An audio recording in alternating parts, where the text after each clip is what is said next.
delivering custom execution engines to Tier 1 and 2 banks. So we help banks re-engineer or replace their trading systems, usually the order management and market data, and typically in FX and equity space. So essentially looking to translate that expertise in delivering high-performance systems in a short period of time into the blockchain space. So what that translates to being is payments and exchanges using technology we've already developed, but with the twist, basically, of blockchain. We've focused much more on proving that the platform works, because this is a different platform. We're not looking to build on an existing one. So we have a working prototype you can now download, and we're looking to ICO in about 2 months' time. 2 months, okay. Maybe you want to go next, Mike? Sure, thank you. Hello, everybody. My name is Mike Reeves. I'm the CEO and co-founder of CashBet. We're the world's only complete crypto-ready iGaming platform. We empower real money gaming in the UK and throughout Europe, social gaming, and in the US we've got a product that runs skill-based gaming in 36 states. We've developed our technology over the last 5 years. We're right now licensed by the UK Gambling Commission, the Albany Gambling Control Commission, as both a casino software developer and a remote casino operator. I note that it's always the sin industries in the past who have really pushed forward the new technology. We're no different. We provide a very above-board, white hat, and world-class entertainment experience. People around the world gamble, and we're happy to go ahead and facilitate it in a very responsible way, in a way that people enjoy, in a way that consumers are protected, and we're conducting an ICO right now. All right, brilliant. Linda? Right, well, I don't know how I can follow on from that, but I'm Linda Leaney. I'm the CFO of Globcoin. We are a stable coin, and we are looking to bring stable coins to the next level. We're currently in the middle of an ICO. That will be finishing in a couple of weeks' time, but this was such a good conference that we could not miss the opportunity to come here and speak to people today. That's great news. So my first question, and maybe a little bit controversial, I've met a lot of people who say they want to do an ICO, they don't know how to go about it, and usually it's never a technical problem. From a technical point of view, I think people have a good understanding of ERC20 tokens on Ethereum, or maybe even just plain accepting Bitcoin like it used to be done in the old days. What they're worried about is the legal aspect of it, in particular the fact that listing unregistered securities is illegal in many jurisdictions, especially in the United States, where there has been precedent where people have been thrown in jail for doing so. So how do you reconcile the legal status of ICO pretty much around the world and the current spate of ICO? Because I feel like there's one every 10 minutes at this point, maybe even 100 a day at times. How do you explain this, and how did you manage to circumvent these issues? Who wants to start? I'll start. I live in the United States, and we've got a company that's based in Albany in the Channel Islands. It was formed 5 years ago. The big challenge that we have, well, first off, let me just back up for a minute. We've got a motto in my company, and that motto is, don't go to jail. Okay? It's a good motto. We're here to provide great experience for players. We're here, we provide great technology, and what we're doing, we feel that we're doing within the confines of the law as they've been dictated to us. So what we do is, we're conducting our ICO under a Regulation D exemption from the SEC, which requires that we only take accredited investors from the United States. We only take accredited investors from Canada. We have an electronic filing that we've done with the SEC, and we're very careful about who we accept money from. We go through a very rigorous KYC process. As you probably know, online gambling platforms have KYC built into them, so we use that to go ahead and make sure that we understand the age, the identity, the residency of all of the participants in our ICO, and in addition, we do a very thorough AML check. So to the extent that we understand the laws, we think that we're abiding by them. We've also got very good counsel that help us to interpret what the SEC says on a regular basis. My feeling, though, is that the SEC is, there's been some enforcement action, but the enforcement action has been towards companies that are fairly blatantly fraudulent. And I think that if you conduct yourself in a way where you're not in it for a money grab, and you're really basing the business on your fundamentals, and you're not defrauding people just flagrantly, my feeling is the SEC is hopefully going to have a light touch, because we want this innovation to take place. We want this innovation, and frankly speaking, from somebody who lives in the U.S., we want this innovation to take place within the United States. And so I think the SEC realizes that. They recognize that it's important to go ahead and maintain a culture and an atmosphere of innovation, and I think that's going to continue. I do think that regulation will get a little bit tougher. I think that you're going to have to abide by whatever rules they come up with, or risk wearing the orange jumpsuit. But I hope and I believe that they will make. FINMA is very well respected globally, and has been very clear on what they think ICO should do. They regularly actually publish governing market. They recognise that. They're taking that into account, and we're really happy to be based in Switzerland as a result. We've gone one step further in my local area, which is Zug. It's known as the Crypto Valley. We've made our own association. It's called the Crypto Valley Association. And we have our own code of conduct as well, so that people who are investing or donating. How do you reconcile that, considering that, again, that might be breaching existing regulation, especially in the US, while you're based in Switzerland? I imagine the distribution of your token is worldwide, because you can't prevent people from, say, using a VPN. I think there's a very distinct difference between utilities and security tokens. I think if you're a utility token, you are giving someone access to something. The way I explained it to my mum the other day was this. The easiest utility token to understand is Amazon Prime. It really is. It's giving you access to certain products on a platform.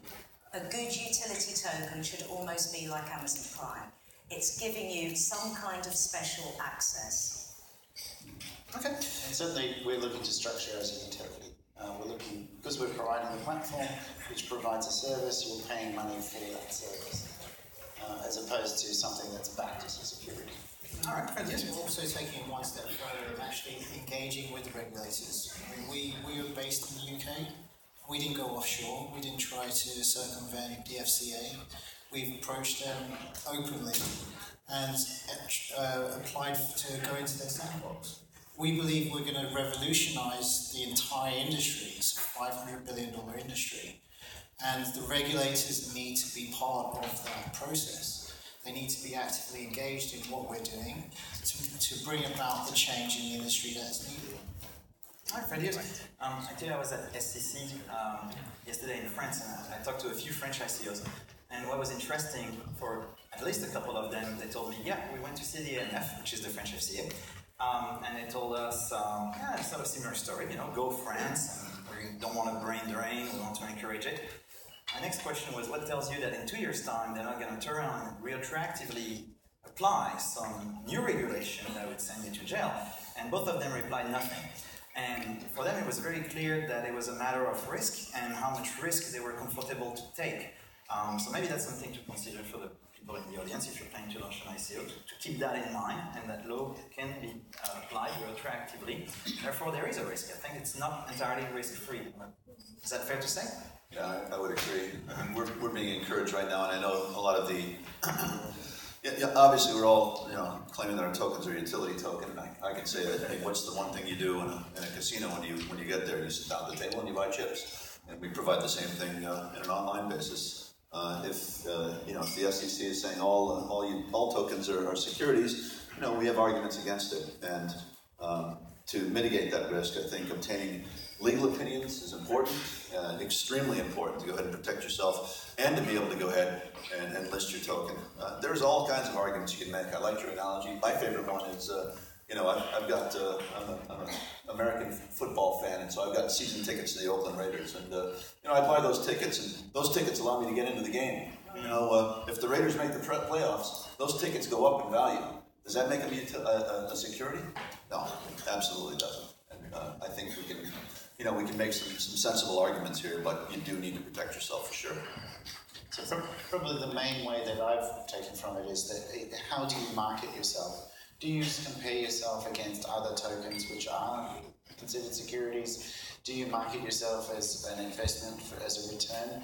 Then you're likely to come into the security market. If you're marketing yourself as a service or entertainment or whatever it is, then how you structure the wording of how you describe your product, that can make a lot of difference. Well, that's what I like about, very briefly, about FINMA, because they've already said they've got 3 separate token categorizations, but they will also consider hybrids in the future. So you could have something which they consider is actually parts of 2 different tokens. So I think that's forward thinking. Fair use. Next question, that's something I've heard from the audience here and back in France, was some people felt that an ICO sounds an awful lot like an IPO. The difference, though, is an ICO, you tokenize, if you will, the shares in your company. They're not actual shares. They're just separate from your company shares. You have your company structure with your share structure, Class A, Class B, whatever, depending on your jurisdiction. And then you have your pool of, if you will, of share, ICO equity, or token equity. And you sell it. You sell it sometimes before you even start. Whereas an IPO, you probably have existed for, say, 5-10 years, and now you want to open up to the public. So a common criticism of ICO is that they're essentially early IPOs before sometimes someone even launched the project. So you sell your company entirely, 100% of it, before you even start. And a lot of people think that's slightly unethical, or at least misleading. What do you guys think, and how does that relate to your That's completely incorrect. I think what you need to think about with a token is that you're building an economy. It's an entire economy that sits around your token. So you have to think about what builds an economy, what is going to affect your product. So raising funds is just one part of your platform. And I see a lot of people come into the space that are using the token just purely to raise funds. It has no use within the actual platform, and they haven't thought about how does this affect the economy behind the actual business. In a lot of cases, it's actually detrimental to have the token because they haven't fully thought about how is it going to play out in the ecosystem, how does it actually make any sense in driving the community, driving the industry change that you're trying to set about. So I think focusing just purely on the IPO is equivalent to an ICO is very misleading. It's shares is not the same thing as tokens. Tokens represent an entire financial model that sits behind an entirely new industry. Anyone else?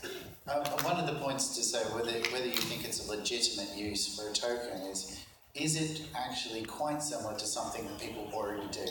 So for example, the example he just gave was buying chips at a casino. Well, they're not chips; they're just tokens.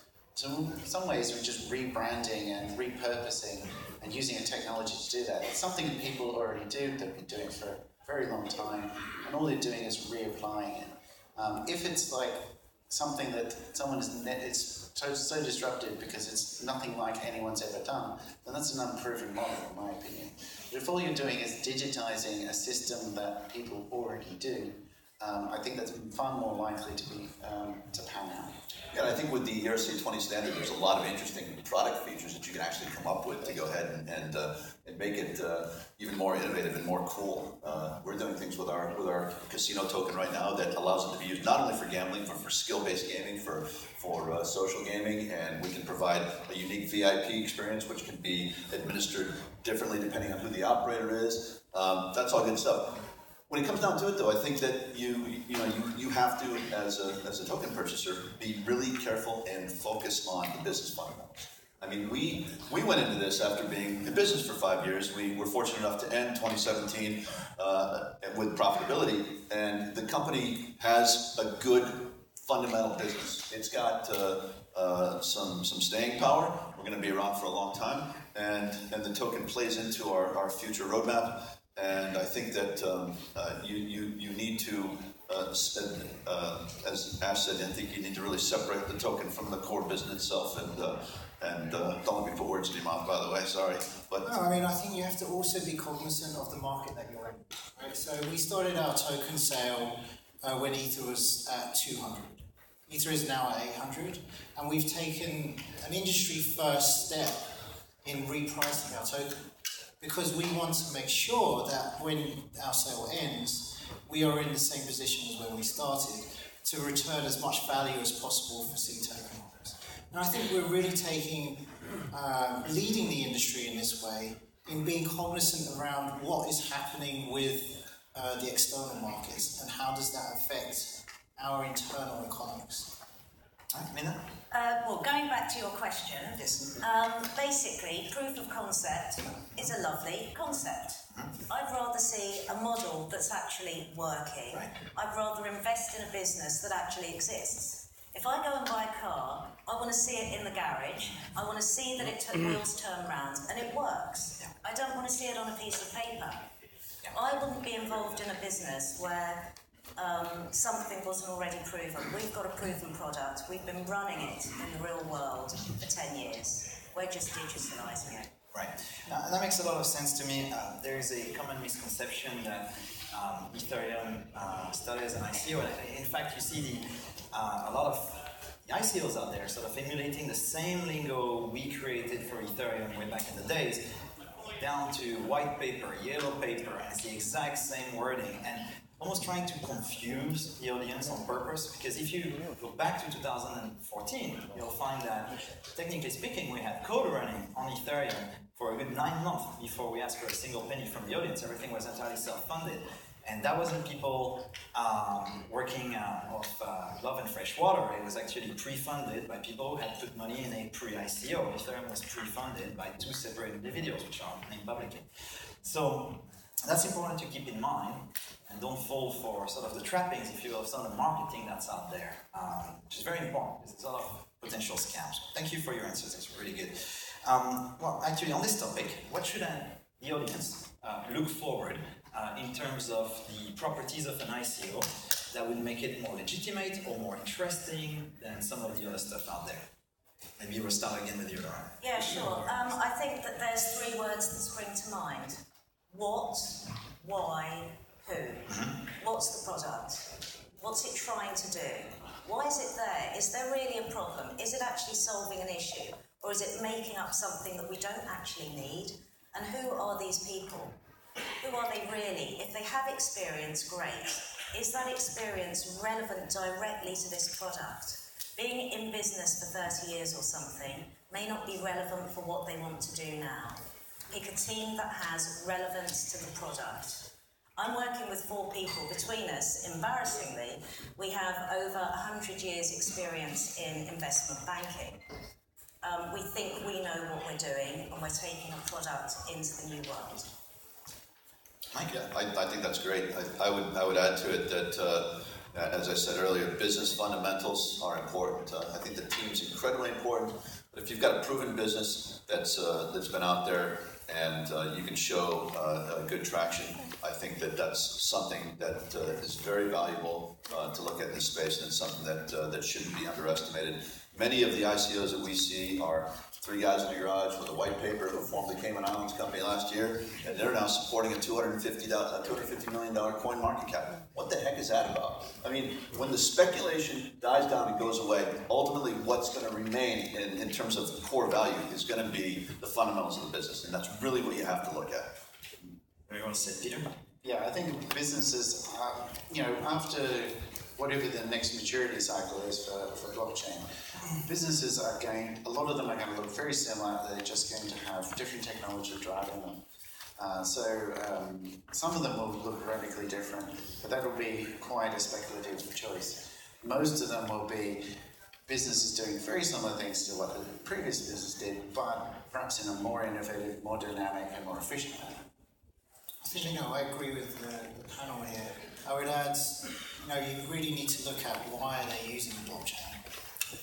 Is there a real use case for the blockchain, or are they simply trying to raise capital? So for us, we developed a proprietary protocol that protects IP for rights and also manages the licensing part of it. Adding the transparency and transactions to that process is solving a real-world problem. It's a practical application of the blockchain. So I think, really diving into, not only the team, the business fundamentals, but why are we using this technology? It's still at generation 2, and we think about where we're going with distributed proof of stake, chains like Zero Chain coming in, who we've partnered with for our video storage. The blockchain is evolving, and it's evolving rapidly. The technology is evolving rapidly. That's why we took the approach of making our protocol agnostic, so that we can evolve with the technology. Okay. All right. Talking about technology, currently, you've mentioned ERC20, this is a direct reference to Ethereum. Are you all using Ethereum for your ICO? All of you? No. Peter? So in that case, because we were trying to deliver on a higher performance platform, we have our own platform. But we're looking to integrate, obviously, with Ethereum and other fiat and digital currencies. Are there any, because people in the audience will know about other platforms, EOS, Tezos, Neo, Quantum, you name it, IOTA, Big Chain, DB Extra.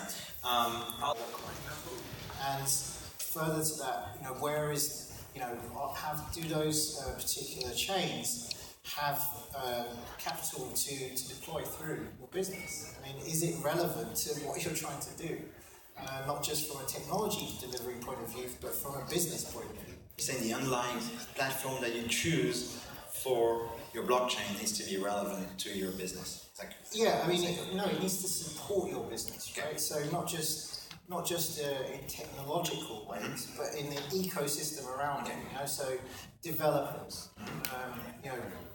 attraction, market appeal. I mean, Ethereum is by far leading at the moment. So do you want to capitalize on that attraction, or do you want to go with an unknown and try and reinvent the wheel?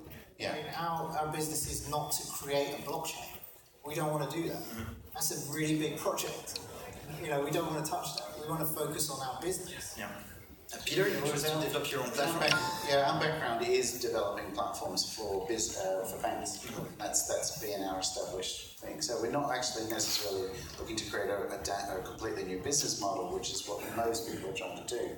New business model on top of blockchain, and their actual choice of which blockchain they're not sold on. I mean, they have a preference probably for Ethereum, but if for whatever reason they needed to switch, it wouldn't fundamentally hurt them too much.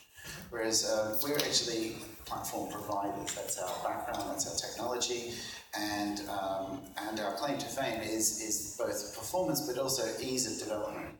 So we create what is a framework that you can plug in. What is your business model? What transactions do you want to support? You can do that in regular Java. So there's 10 million Java developers in the world. Not all of them could develop them, but certainly any Java developer with investment banking experience should be able to pick this up, and that's part of our assumption. So you manage to use the right platform for your business. I guess, Michael, you agree with that? Yeah, for us it's simple. I mean, ERC20 is a well-established and well-known standard, and it's about risk mitigation. And for us, that made it a very simple decision. What's the risk? And we moved on. Linda? Yeah, ERC20, completely agree. Obviously, it's a great space for development and technology. The one that I love reading about is Neo, because I'm not the CTO, I'm the CFO.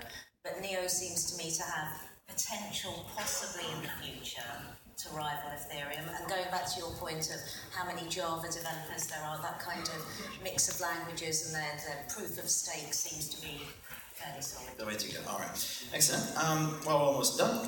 In terms of the last question, I'll let you finish on this. What can people, the audience in this case, look forward to in terms of the ICO market, whether it's a technological development, if you're coming from a technological angle, or legal angle, depending on what you prefer. In 2018, 2019, a lot of people today have been talking about a potential crash, a potential, it was described as a cleanup almost. Is that true? I mean, what do you guys expect? Starting maybe with yourself, Ashley? Yeah, sure. So I think, you have to really look at the internet. Let's go back in time a little bit. What is the internet? The internet is the industries it has disrupted. So if you look at e-commerce, that has replaced traditional retail. If you look at email, that's replaced the post office. If you look at self-publishing and social networks, that has replaced media. So the industries that have been disrupted have defined the internet.